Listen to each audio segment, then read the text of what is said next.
Why do cis women insist on gatekeeping periods? Why does it bother you so much as a cis woman if a trans woman says, I identify with some of the experiences of going through a period, a menstrual cycle, a hormonal imbalance once a month? Because they do. Trans women who are on hormone replacements will experience a monthly cycle of hormones. They have all the symptoms of PMS. The word period, it has nothing to do with blood either. It means a cycle of time. And yes, different words can sound similar and mean very different things. We know that. So parking my car is the same word, park, that I take my children to go play outside. They're both park, okay, but they refer to different things. It would not be correct to say that the word park for I park my car means the same thing as the park that I take my children to. In the 15th century, they used the word period to describe reoccurrence of a disease. I'm pretty sure in the 15th century, those male doctors thought a menstrual cycle was a fucking disease. But to think that a trans woman wouldn't understand the shame and stigma of a bodily function that we go through as a woman and can't identify with that is ludicrous. There are plenty of seats at the table. Stop gatekeeping. Stop. No, stop. It's like, this is why you really can't argue with these people, because because they're not based in reality. There are no rules. There is no tangible experience of life. There is no material reality. So there's nothing to argue with. There's no standard. They just change the rules and just make shit up as they go along. And, the whole crew knows to just support it. We don't know what the fuck we're saying. I don't even understand what you mean, but we're just going to hit like and we're all going to gang up and just say a bunch of shit and high five each other. It's like this big weird circle jerk.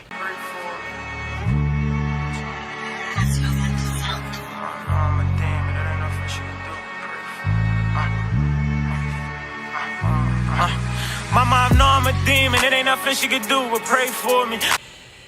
So let me explain a couple of things. On April 7th of 2021, I was diagnosed with squamous cell carcinoma, and I had to receive cross-pelvic external beam therapy, also colloquially known as radiation. This is why I get frustrated that so many scarce and precious resources, for women's health, for endocrine health and hormones are being subverted to males who just want to engage in some unattainable fetish, and these doctors that want to be pioneers and just go, play around in some new uncharted territory where there's really not a lot of oversight. There's not a lot of standards of care. They know it. They know it's a new untapped frontier, a brand new frontier where these doctors can go and just experiment on the bodies of trans-identified people. It is a travesty. A lot of these doctors belong in prison. And unfortunately, a lot of these trans-identified people are just offering themselves up so that they can prove, and just like, Exelanzic always talks about, so that they can further prove their allegiance to this insane cult. So the further that they go, the more that they can prove, well, look at all these elaborate surgeries I've had. I'm super dedicated. I'm an extra real trans. So on April 7th of 2021, I was diagnosed with squamous cell carcinoma.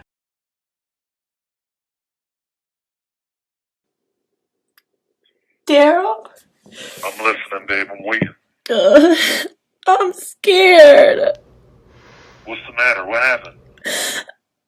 I have cancer and it spread to my lymph nodes. I can't hear you. I said I have some cancer and it spread to my lymph nodes. God. Oh, my God. Oh, God, what are you doing to me?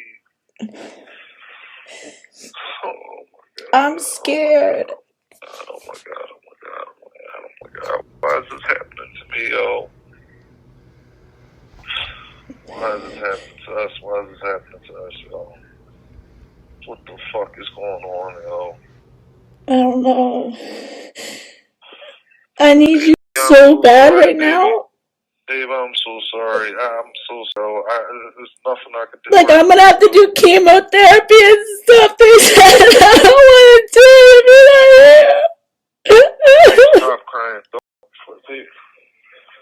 Oh, fucking God. So what, did they call you today and told you this? Yeah, they sent me all my test results. And what kind of cancer is it? It's like squamous cell carcinoma, and it's I don't know. It's like all these words. I don't know. Right. And then there's like, God, we can get through it, okay? yeah. But I need you. And I had a transpelvic external beam therapy. I had 25 rounds of about, I think, like 50 gray. It was a high enough dosage that would guarantee to destroy my hormonal functioning and destroy any ovarian functioning. So I had to fight. My OBGYN, who was in her 60s, who did not offer me this procedure, but thank God to social media, somebody told me about a ovarian transpositioning surgery.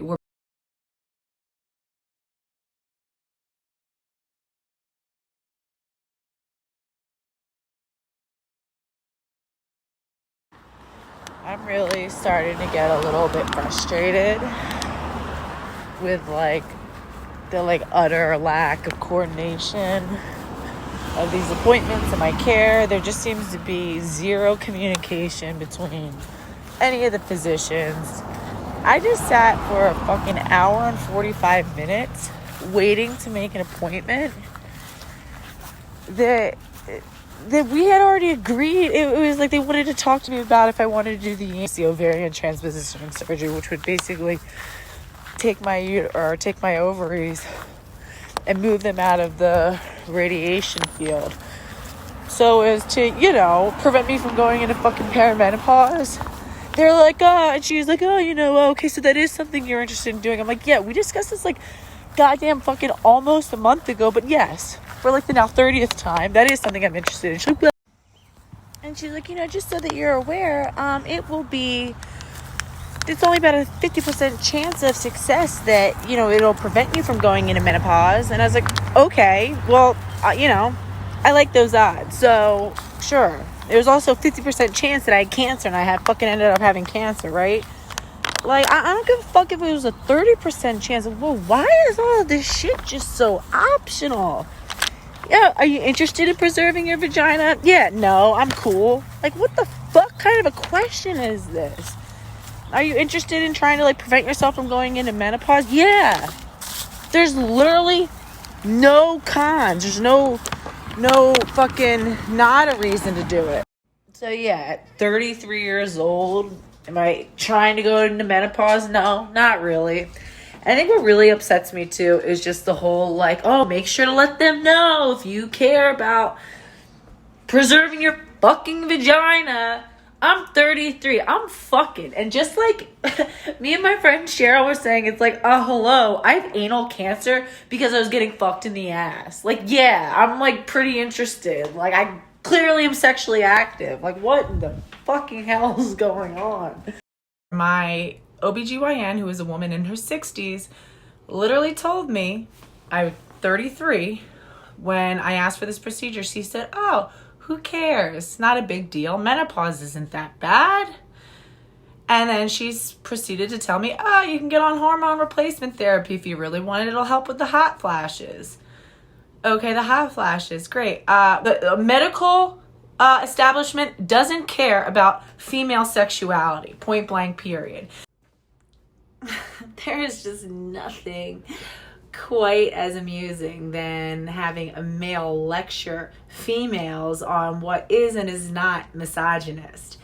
Thank you for totally invalidating what we are telling you are our experiences, and what we are telling you are experiences that you have never had, and then telling us about what it is to be a female.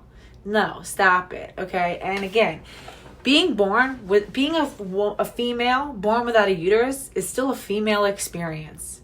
Being a female with hormonal disruption is still a female experience. Neurologically wired the way that males are, they don't have a penis. They don't have male hormones. These are still female experiences.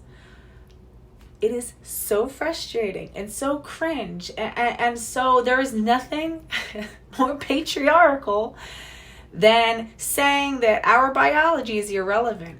Gatekeeping, we're jealous. No, it's because we had to fight to get treatments related to our biology. For a long time, our biology and there are differences in our biology that made us female and not just a standard male is at risk now, because now you want to re-neutralize and re-flatten what it means to be a female. So now you also are redirecting crucial and critically scarce medical resources towards these plastic surgeries and these designer cross-sex hormones. What makes me want to scream is that at 33, when I went into menopause and I had escaped an abusive marriage, that I was tortured and I was just so miserable in for nearly 10 years. And now I am in a loving relationship with somebody that I am so excited about. And for, it's been 2+ years, and I'm like, I get butterflies in my stomach still, who is so good to me, who makes me so happy. And then I got cancer. Not only was I robbed of the ability to have children, biological children with him, which breaks my heart, I am robbed of having the sex life that I was capable of before. My body just doesn't work the same way. And when I asked about what sort of treatments are available, the answer was always the same. I mean, you can take creams. There's estrogen creams to help with your vagina. There's not a whole lot. There's not hardly any research, any resources paid to women who experience premature menopause, knowing that women's mental health nosedives and is severely affected by being in menopause, knowing that our sexuality is severely impacted, knowing that women who never go into menopause very, very early and never get to fully develop as sexually as females and experience the same range of sexual pleasure, sexual fulfillment, sexual enjoyment, how much damage that does on our psyche. Women deserve to have sex and enjoy sex. And having good sex really depends in many ways on our hormonal balance and our hormones. And when those are disrupted, so is our sex life. So is our ability to connect with our partners. It's depressing. I can't tell you how much I cried. And when I asked for help and I asked what was available, there is nothing. But no, all the endocrinologists who maybe would have attended to this problem, everybody's now so interested in this new pioneering, new attention-grabbing area of designing these cross-sex hormones for trans-identified males. You guys are making it to the point where we are not allowed to acknowledge the differences of females. You are discouraging medical practitioners and scientists and developmental professionals from developing treatments that are based on us. Because there's going to get to a point where they say, oh, it's transphobic. It's transphobic. If you don't include trans women, we're going to now be forced to include trans women in female testing and things like that. No, we work too hard. No, we get to claim this. This is ours.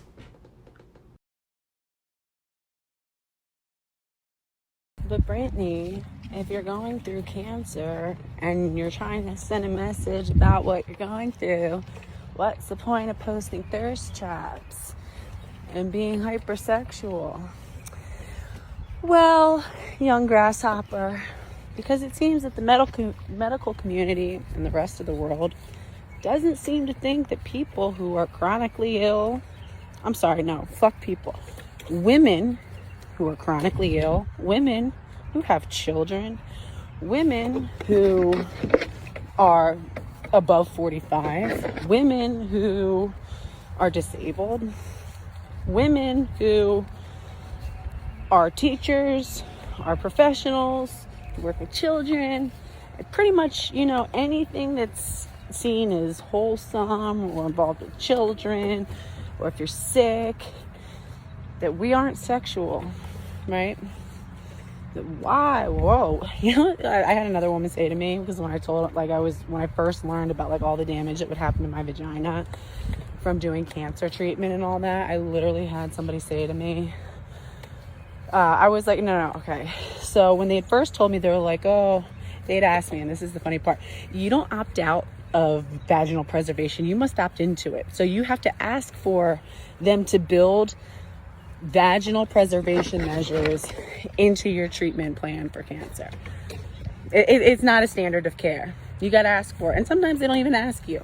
You got to ask for it. I happen to have, like, thank fucking God that I had a 33-year-old woman with my exact same cancer diagnosis reach out to me right when I started my little like cancer Instagram, and she was like, listen, make sure that they offer you vaginal dilators because your vagina is going to get wrecked, and I don't want it to happen to you what happened to me, because they like casually mentioned it to me and I blew it off, and I don't think I'm ever going to be able to have penetrative sex ever again. And sometimes it's even to the point where you can't even eliminate like menstrual blood. So I'm gonna make it all the way fucking clear, and I'm gonna like make everyone feel as comfortable, and that's on you. I don't care, because I'm sexual and I'm 33, and just because I'm sick doesn't mean the shit isn't important to me. I literally had a cancer team ask me, are you worried, are you interested in trying to preserve your sexual function and your vaginal like elasticity and health? And I was like, I'm sorry, what was the question again? Because I'm pretty sure I didn't hear you right. Did you ask me if I'm interested in, preserving my sexual function? Am I interested? And I was like, so do you think that the 65 and above men, the age, like men in the 65 and above age group who usually get these like penile cancers, I think they're interested in preventing their body from falling apart and actually preserving their penile function? Well, I know you do, because you got an entire ward dedicated to it. You guys have so many physical therapists and drug therapists and drug therapies and new pilot programs to help men who have diminished sexual function from cancer treatment. And you're actually asking me if that's an interest for me. And I was like, well, hold on. The better question is, who is it not an interest for? And they're like, well, you know, some women are just more concerned about, you know, getting this taken care of. And I was like, and that's exactly why, like they said, women are more concerned with getting their cancer taken care of after their diagnosis than they're worried about their sexuality. And I said, exactly. That is exactly why it should be built in as a standard of care. Why? Because when you're 1 week off of getting a fucking cancer diagnosis, are you thinking about whether or not you're going to be able to have an orgasm again? No. You're worried about your 4 children who are 10 and under, and whether or not they're going to have enough, there's going to be somebody to care for them. You're worried about who's going to take care of your house when you're going through cancer treatment. You're worried about how are you going to work and pay the bills. You're worried about who's going to be there for your family. My God, of course you don't give a shit about this. So it should be built in. And that's exactly what happened to my friend, because at the time when she was offered this, she was so depressed because she lost her boyfriend during active treatment, and in this very, you know, self-deprecating, depressed mental state, she said, I don't care. Let my vagina go to hell. I'm not even going to do anything to prevent it. And not one person spoke up to her and said, sweetheart, you're going to regret this. And we're just going to do it anyway. Because if you want to destroy it somehow, you can destroy it later, but not today. Because honestly, the steps that it takes to prevent your vagina from atrophying, becoming, and this is from the Harvard Medical Blog, tough and leathery, are actually rather simple. It's these little plastic dildos that they call dilators that you literally leave inserted while you're going to treatment. And the fact that this is like revolutionary thinking, that it's like, oh wow, maybe some women want this. I'm sorry, most women are not like me. Most women do not feel comfortable being like, please, yes, I want to keep having sex and I want to have really good sex and I really want my vagina to be okay. Some women don't even feel comfortable saying the word vagina. Okay? I know 30-year-olds, 25-year-old, 45-year-old women who are still saying vajayjay and coochie and my cookie. They can't even say it. They don't know what a vulva is. They don't understand, like, clitoral anatomy. They don't understand the labia majora. We don't understand our own anatomy. And you expect that these women are going to step up and start advocating to their male oncologist or some awkward doctor who like fucking is on the autism spectrum and saying like, yeah, my sexual health is really important to me. You think? No, we don't. I don't give a shit because I never have, but that's just who I am. You know what I mean? So like, come on, yo, this is out of control. And so yeah, if me posting fucking half naked pictures while I have my cancer poured in, while I have lines of like IV lines coming out of my neck, my ovaries are right here. Yeah, I'm gonna keep posting that shit, and I'm not sorry about it. Fuck no, because you have to remember, women who are chronically ill and disabled still have sex. They still want to have sex. Huh? That's not dirty. It's not wrong. Our sexuality is what made me a mother. My sexuality made me a mother. My sexuality connects me to people that I love. My ex-husband, my current partner. That's what I mean by people. I don't like have like a bunch of boyfriends. But you know what I mean? And it's like, it's your whole, I'm sorry, but our sexuality is so intertwined in our identity as women. And whether we're able to verbalize that or not is irrelevant. I mean, there should just be standards of care put in place so that women don't have to ask these awkward questions. Let's just assume that, yeah, everybody's interested. If somebody wants to opt out, let them opt out.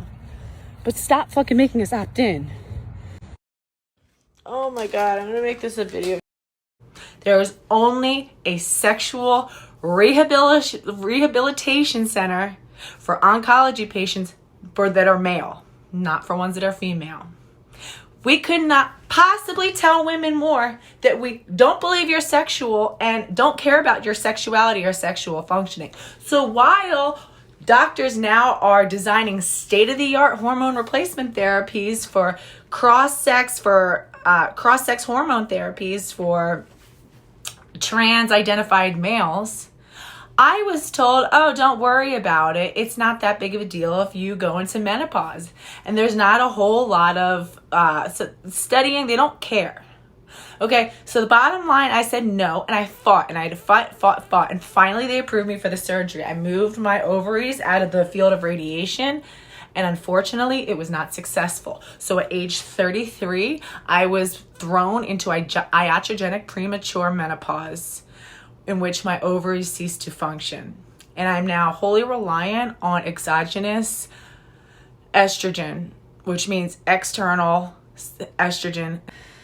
Yeah, so again, estrogen, one of my biggest concerns with going into iatrogenic premature menopause was the fact that estrogen, exogenous estrogen, does not work on the brain and does not work in the body the same way that natural estrogen does. And when I talked to my OBGYN and I expressed concern, what we know is that postmenopausal women have a lot of sexual dysfunction, vaginal dryness, and then also just never again will I ever experience what it is to have a natural sex drive. Meaning, yes, I've had sex and I've had a lot of good sex throughout my life, and I love, my body is still sensitive. I can still orgasm, thank God. It is not quite as intense, but it is definitely satisfying. It's not as intense because of the radiation has damaged my clitoris, but we do know that estrogen and postmenopausal women will never have that kind of innate prime. And no. And stop it. Stop with the gaslighting on behalf of these troons. Stop with the gaslighting saying, oh, look, because I don't have a uterus, does that mean I'm less of a woman? Nobody said that women without uteruses aren't women. That's insane. Never once. I'm in menopause right now, which is a female condition. A female condition. Okay, having a hysterectomy, you should understand, is a female procedure. It's something that happens to females. And I know that you understand the aftershocks of going through surgical menopause. I mean, unless you never had oophorectomy and you still have your ovaries.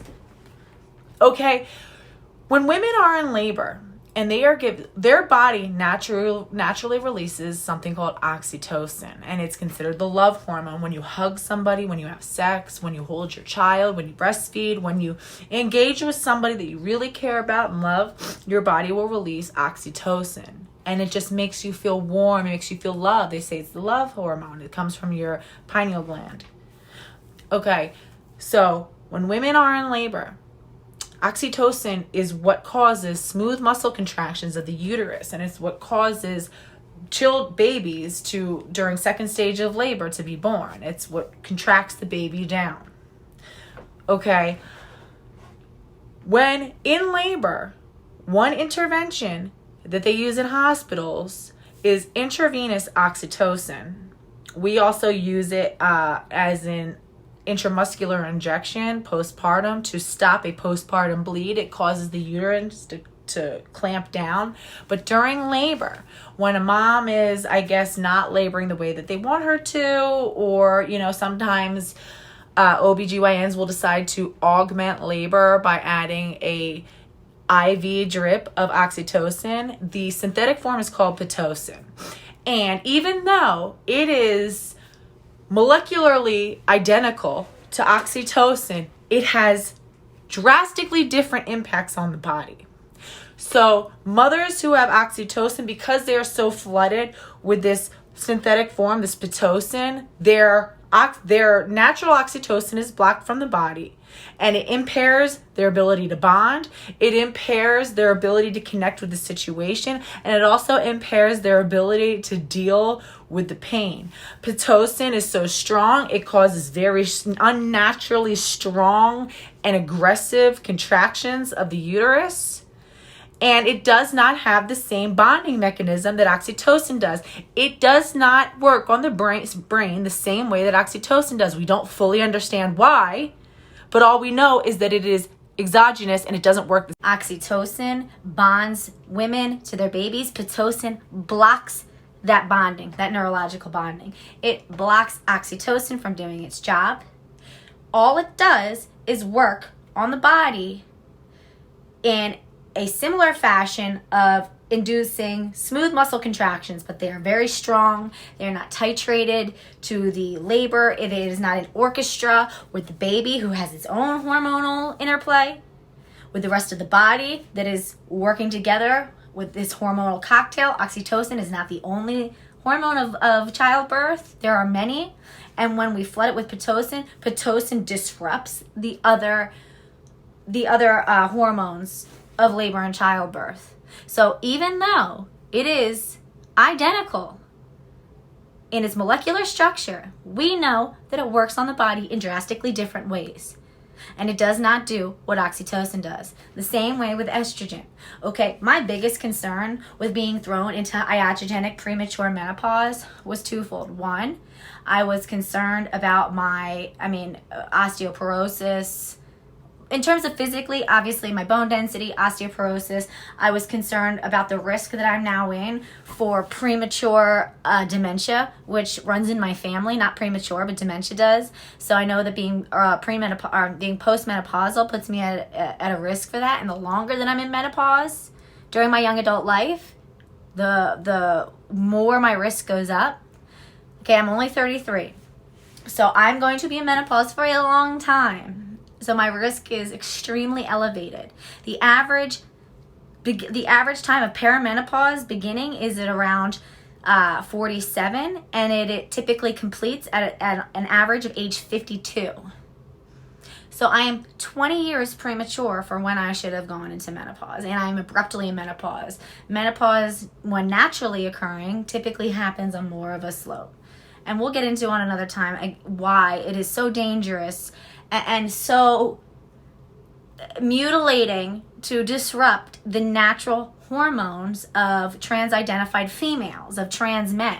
And we are harming them, we are putting them in grave danger, and it is going to take decades to finally reveal the long-term damage that we've done to these women. Okay, and my heart is broken for them. That's why the only reason I would love to accept the term TERF, I know that it was born of a slur. Okay, I would be happy to accept it, but the truth of the matter is that it does not fully describe me. For one, I'm not totally a radical feminist. I am for the most part. Because alas, my radical feminism is not trans exclusionary. I do include trans-identified females or trans men into my version of feminism. Yeah, so unfortunately I can't accept that one. But when we are not allowed to acknowledge the female reality or the material reality of being female or the experiences associated with being female, we harm women and children. We harm little girls, we harm adults, we harm elderly women across the world. To the handmaidens that are supporting female erasure. No, trans women don't have to worry about bleeding through their pants in front of a room full of men, but they do have to worry about being murdered by a room full of men because they might find out that they're not the right kind of woman by a bunch of cis white women standards. Who are aiding and gaslighting women from their experiences. And to the cis people, this is what I have to ask. If you're already initially attracted to somebody, if you were very drawn to them to begin with, and you find out that they are trans and this changes your perception of them, why do you think that happens? Is it because you don't actually believe that trans people are the gender they identify as? Because if you believe this to be true, why would that make a difference to you? Each and every trans person is valid. Dating us is not a fucking preference. If you want to actually be supportive of a community, you have to listen to the people within it. You cannot tell me that you support the trans community when this is what your comment section looks like. This is your top comment, and you're allowing transphobia to flourish within your comment section. The vast majority of the people in my comment section are coming from your page, and this is what they're saying. To believe that trans women are not real women is transphobic. And someone sent me this screenshot of one trans person saying, hey, I wasn't offended by this, you're good. You're a black man, I can't believe I have to explain this to you, but trans people are not a monolith. One trans person doesn't represent the entire trans community. I literally have no idea. I have asked myself this question so many times, trust me. And personally, I can't find a way to describe womanhood in a way that is not misogynistic or transphobic. It's like, if you actually think about it, what can you say? Womanhood is being light and delicate and nurturing. Okay, anybody can be those things. Next. Womanhood means bleeding from your vagine and having your first period. Wrong, transphobic. And then people will say, well, womanhood is whatever you want it to be. And yeah, like, of course, it kind of has to be. But like, for me, I don't feel a connection to it. I don't feel like I even want to define it. I feel like there's too many expectations that are placed upon the general societal explanation and definition of womanhood, and I don't fuck with it. And that's just me. That's just a personal thing. That's why I identify as genderqueer, because I don't know what a woman is. I don't know what womanhood is. So why identify with something that I have no idea about? Who are dismissing the very valid and very real concerns of females who are afraid that how neutralizing our differences as females from those as males will harm us in terms of our health care, our access to treatments, our medical community's understanding of the biological needs and realities of being female. You are complicit in violence, actual violence against women. There is nothing more patriarchal and more demeaning than saying that because you identify and enjoy be performing femininity and because you enjoy taking on the roles that have subjugated females in society, that you are a woman, that you are a female, is misogyny. Just because you want to be validated, just because you have not gotten the attention that you clearly so desperately crave from other males. Just like the girls who say, I'm not a feminist, feminism's cancer, all those losers. Gets her high fives with all the males, all the cool heterosexual men. You are looking for validation and pats on the head from these males. You are throwing women under the bus so that you can sit at the cool table while we are risking being outcasted. We are going against the dominant rhetoric. You really think that you're like standing up for the little guy, that you're, you do realize that censorship is fully in favor of trans rights activism. You do realize that corporate America supports and discriminates in favor of trans rights. You do realize that academia is fully in favor of the trans agenda and discriminates in favor of the trans agenda. You do realize that females who contest or speak against what the trans agenda has decided is reality for the week or the month are being thrown out of their positions, their voices are being silenced, their papers are being canceled and deleted from journals, important medical journals. They are being unpublished or they cannot get published. You do realize that mainstream America is fully in support of your position. You are not the David in this Goliath situation. You are sitting on Goliath's shoulder, throwing stones, laughing, pointing. You are weak. You are a coward. You are so concerned about being validated by these sort of dangerous males. Shame on you. You are not censored for saying the bullshit that you want to say. We are being censored for our reality. Well, let me remind you that sex is a protected class, and as a woman, as a female, you cannot erase my space in society. That's what's happening. We are fighting back. You will be embarrassed of yourself one day. One day when you wake up, you will be embarrassed. And I'm embarrassed of you.